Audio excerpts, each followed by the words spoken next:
Hello everyone, welcome back for another one of my rituals. So this one is a little different. This one is to be performed when you go to visit your family graves. I usually do this around Samhain every year. I used to try and make the effort to do it on the day, but I just have too many to fit into one day and still be back in time to do trick-or-treaters because I do like to keep that modern tradition going. It's really fun for the kids of our neighborhood, so I always make sure that we're back home by that time, and they start really early, especially the little ones. So we can't fit all of our stops in one day anymore, but I do try to make the effort around Samhain, usually within a week or so. But I've always wanted to have a ritual to do when I go to visit, and I never have written it down, but I've always done some of these steps. Some years I do more, some years I do less, and I wanted something that was just ready to go and I would have it prepared and I would know exactly what I'm doing. And so this is what I came up with. It's a hodgepodge of all of the different things I've been doing for the past 10 years. And so I wanted to share it with you guys because I think when we say to go visit your family graves, sometimes it's nice to have like a specific thing that you're doing while you're there, because otherwise you're just kind of sitting there awkwardly, just like, yep, I'm sitting amongst dead people. So I hope this gives you some ideas. This is great if you want to bring your family along or your friends who are basically your family. I always go with my mom and my husband. We go to all of these graves together every single year. Without further ado, let's jump into what you are going to need. So the first item is you're going to need a candle. Now I like to have black candles, and specifically I will get ones that are in the glass jars. So you can see one on the altar here. It's in this little holder that my husband gave me a few Yules ago. When it is in the glass, it will help to keep the flame from blowing out, because 9 times out of 10, autumn is very windy, so it will try to blow out your candles. This helps protect that flame just a little bit. You also want to get a fairly decent sized one, mostly because you're going to be using this for each grave that you visit, and then at the very end you'll burn it the night of Samhain. I have a lot that I'm going to, so I need the bigger candles. If you don't have that many, you could probably get along with just one of the smaller ones, but keep in mind you're going to be burning this for a while. Then you're going to need some kind of a skull representation.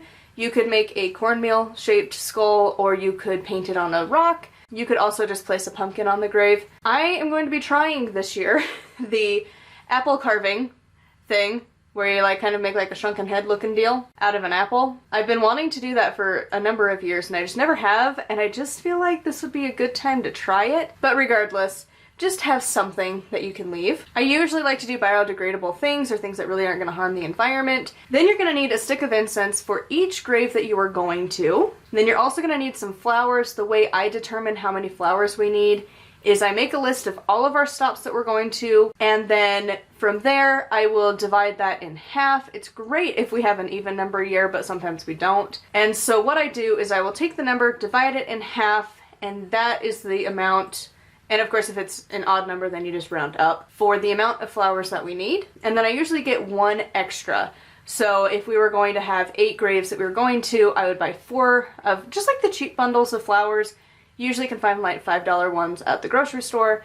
And then I would buy 4, divide them in half, and then take half and put those on the graves. And then lastly, you're going to need some kind of a liquid offering. A lot of people love to leave cans or bottles at their graves.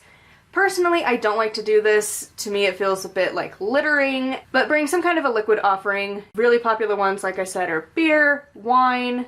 If you want non-alcoholic, you could choose their favorite drink, like a soda or a tea. All else fails, water is great. So anyways, on to the actual ritual part. So when you go to the grave, you are going to create some form of sacred space. Cemeteries and graveyards are notorious for having wandering souls around. A lot of hauntings happen there. And so when you're going to visit your family, you don't necessarily want a bunch of randos just showing up. So what I do is I will create like a sacred bubble or a shield. This is why we practice our visualization and doing sacred space things without tools, so that when you're in a place like this, you can. Of course, if you wanted to cast a circle and go to the full 9 yards, you could. But a lot of us are a little more self-conscious when we're out in public. So once you have your space ready, you're going to light the candle in honor of your ancestors. And then you're going to say the following. We call to you, ancestors of blood, name, and heart, those we know, and whose names are lost to the winds of time. We gather during the season of Samhain, and recount the stories of those we knew in life. To all our ancestors of goodwill, welcome to our celebration. And then you're going to place your offering onto the grave or near the grave, depending on the situation. And then you are going to say the following. Name, we welcome you to our home. The winds are cold, the nights continue to grow long. The ground is covered in beautiful fallen leaves. We welcome you to join us, name, as we celebrate this point in the year. Then take a moment to visualize your loved one joining you. When you're ready, say the following. This holiday has gone by many names. Halloween, All Hallows Eve, Samhain, and many more. In our lives, we've known it as Halloween. We decorate our homes and yards with skulls and spiders and grinning, glowing pumpkins on a porch. We watch scary movies and drink apple cider. As witches, we celebrate more than just that. It is a time to welcome our beloved dead into our homes and back into our lives, if only for a few nights. While we miss you dearly, we know our grief cannot be everlasting. Life must go on. And so we welcome you in the ways that we can to join us as we continue to celebrate this holiday. Sit at the table with us as we painstakingly hollow out a pumpkin. Chuckle with us as we tell stories of you around a fire. Admire the costumes of the trick-or-treaters at our door. Enjoy the taste of our home-cooked meals and brightly wrapped treats. Though you may be gone from your physical body, join us in spirit during this time when the veil between our worlds is thin. Welcome. Then light your stick of incense and tell a story of your loved one. This is really great if it's the first time you are bringing somebody new to visit your family. That way people know who it is that you're going to visit. However, if it's just you or if you all know the person, you could also take this time to update them on your own lives of what's been going on. Just like you'd be catching up with somebody over the phone. Just update them, kind of chit chat. As you're doing that, this is when I like to place the flowers onto the graves. And the way I like to do this is I usually will take the flowers off of the stems and then arrange the kind of flower heads on the stone itself. Some people like to put it on the grass. It's up to you. These will usually be cleaned up by the cemetery. At least with my mother-in-law, we've asked about it, and they said that they will clean it about once a week.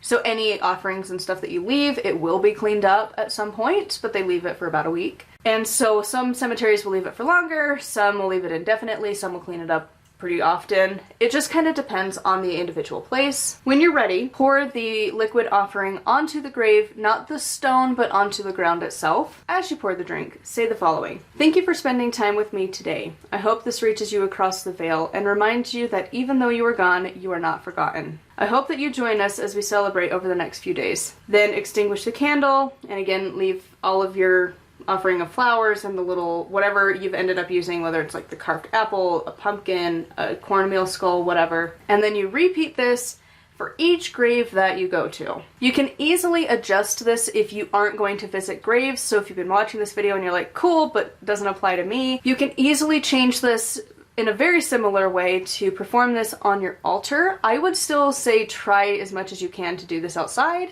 but even if it's in your own yard, that's perfectly fine.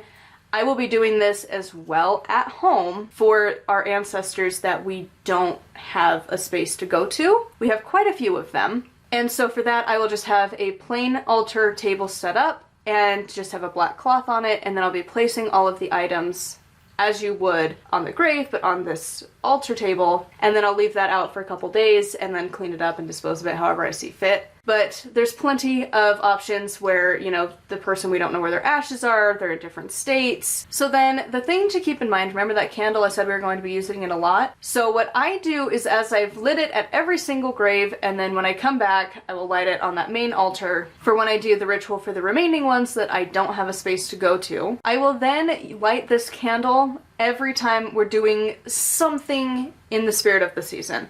So as we are hollowing out and carving our pumpkins for the year, that candle's going to be lit. When the trick-or-treaters come, that candle's going to be lit. When we're doing our rituals and stuff for Samhain, that candle's going to be lit. And I am going to leave that candle burning in a safe place the whole night through on Samhain. By that point, it should have burned all the way through pretty much. And that is the final way of using that candle. From that point on, you can get rid of the jar however you normally do with your candle jars, which is why I say to kind of pick a size that's going to fit for what you need. Because again, I have a lot of graves that we visit, so a big candle is what I'm going to get, more likely than not, because I want to make sure I'm going to have enough of the candle to last the whole time. But yeah, this is something simple and pretty easy to do. I hope this gave you some ideas. You can always tweak it to whatever's going to work for you. But I have always done something for the past 10 years for visiting our dead loved ones on Halloween. Halloween or around Halloween and Samhain. And so this is just a more concise way of all of the stuff that I've kind of been doing for years, but now we just have an official layout to use, and it just makes it a little bit easier to plan and prepare for. So I hope this gave you some ideas. Thank you to my patrons. I will have their names here on the screen. If you'd like to support me and get access to exclusive content, that will be patreon.com/nightwillowcrafts. And of course, that is where you will be able to see what I actually do on Samhain this year and all of the many fun adventures we'll be doing. Do make sure to like, comment, and subscribe. I post every single day here. And until tomorrow, thank you so much for watching, and blessed be.